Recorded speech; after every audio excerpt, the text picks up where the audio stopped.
রাজশাহীতে প্রতিদিন পাল্লা দিয়ে বাড়ছে তাপমাত্রার পারদ। অগ্নি মূর্তি ধারণ করেছে প্রকৃতি। দাবদাহে অতিষ্ঠ নগর জীবন। গরমের তথ্য জানাতে এই মুহূর্তে নগরীর সাহেববাজার এলাকায় আছেন রিপোর্টার সাইফুর রহমান রকি। সরাসরি চলে যাচ্ছি তার কাছে। এক সপ্তাহেরও বেশি সময় ধরে রাজশাহী অঞ্চলের উপর দিয়ে বয়ে যাচ্ছে তীব্র তাপদাহ। এই তীব্র তাপদাহের ফলে সাধারণ নগরবাসী যেমন ভোগান্তির মধ্যে পড়েছেন, তেমনি নিম্ন ও খেটে খাওয়া যে মানুষগুলো আছে, নিম্ন আয়ের মানুষগুলো, তারাও কিন্তু ব্যাপক কষ্টের মধ্য দিয়ে পার করছেন। বিশেষ করে তারা কিন্তু অল্প একটু কাজ করতে হাঁপিয়ে উঠছেন, এমনটা আসলে তারা বলছেন। আমরা অনেক নগরবাসীকে দেখছি যারা ছাতা মাথায় দিয়ে সকালে তারা প্রয়োজনের তাগিদে তারা ঘর থেকে বের হচ্ছেন, তারাও কিন্তু একেবারে হাঁপিয়ে উঠছেন এই তীব্র রোদের কারণে। আপনারা দেখছিলেন যে এখানে কিছু ট্রাফিক পুলিশের সদস্যরা আছেন, তারাও কিন্তু তারা কর্তব্যরত অবস্থায় তারা কিন্তু মাথায় ছাতা দিয়ে তারা এই তীব্র রোদের হাত থেকে রেহাই পাওয়ার চেষ্টা করছেন।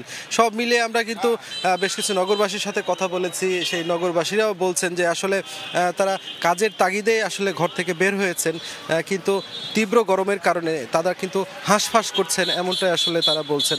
সব মিলে এই তীব্র গরম যখন বেড়ে গেছে, তখন রাজশাহী মেডিকেল কলেজ হাসপাতালেও কিন্তু এই গরমের কারণে বিশেষ করে বৃদ্ধ ও শিশুরা কিন্তু ডায়রিয়া আক্রান্ত হচ্ছে, নিউমোনিয়া আক্রান্ত হচ্ছে, এবং এই চাপ সামাল দিতে গিয়েও কিন্তু হাসপাতালে হিমশিম খেতে হচ্ছে চিকিৎসকরা কিন্তু এই অবস্থায় পরামর্শ দিচ্ছেন যে ছোট শিশুদেরকে বাইরে না বের করার, এই ধরনের পরামর্শ কিন্তু অভিভাবকদের দিচ্ছেন। পাশাপাশি তরল খাবার খাওয়ার পরামর্শ দিচ্ছেন। আমরা আবহাওয়া অফিসের কর্মকর্তাদের সাথে কথা বলেছি, তারা যেটি বলছেন এখনই আসলে তেমন কোনো সুখবর নেই। গরমের যে তীব্রতা সেটি আরও কয়েকদিন থাকতে পারে বলে তারা কিন্তু আভাস দিয়েছেন। এই অবস্থায় কিন্তু সাধারণ মানুষের যে দুর্ভোগ সেটি স্বাভাবিকভাবে আসলে কয়েক গুণ আরও বাড়তির দিকেই থাকবে, এমনটাই তারা বলছেন। এমনিতেই পদ্মাপাড়ের নগরী রাজশাহীতে গরমের যে প্রকোপ সেটি কিন্তু বরাবরই বেশি থাকে। এবার কিন্তু এই প্রকোপ যেন আরও দ্বিগুণ মাত্রায় বেড়েছে, এমনটাই নগরবাসীর পক্ষ থেকে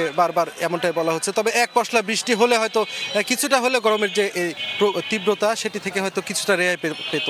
তো এই ছিল এখন পর্যন্ত আমার কাছে গরমের যে তীব্রতা সেটি নিয়ে সর্বশেষ খবর।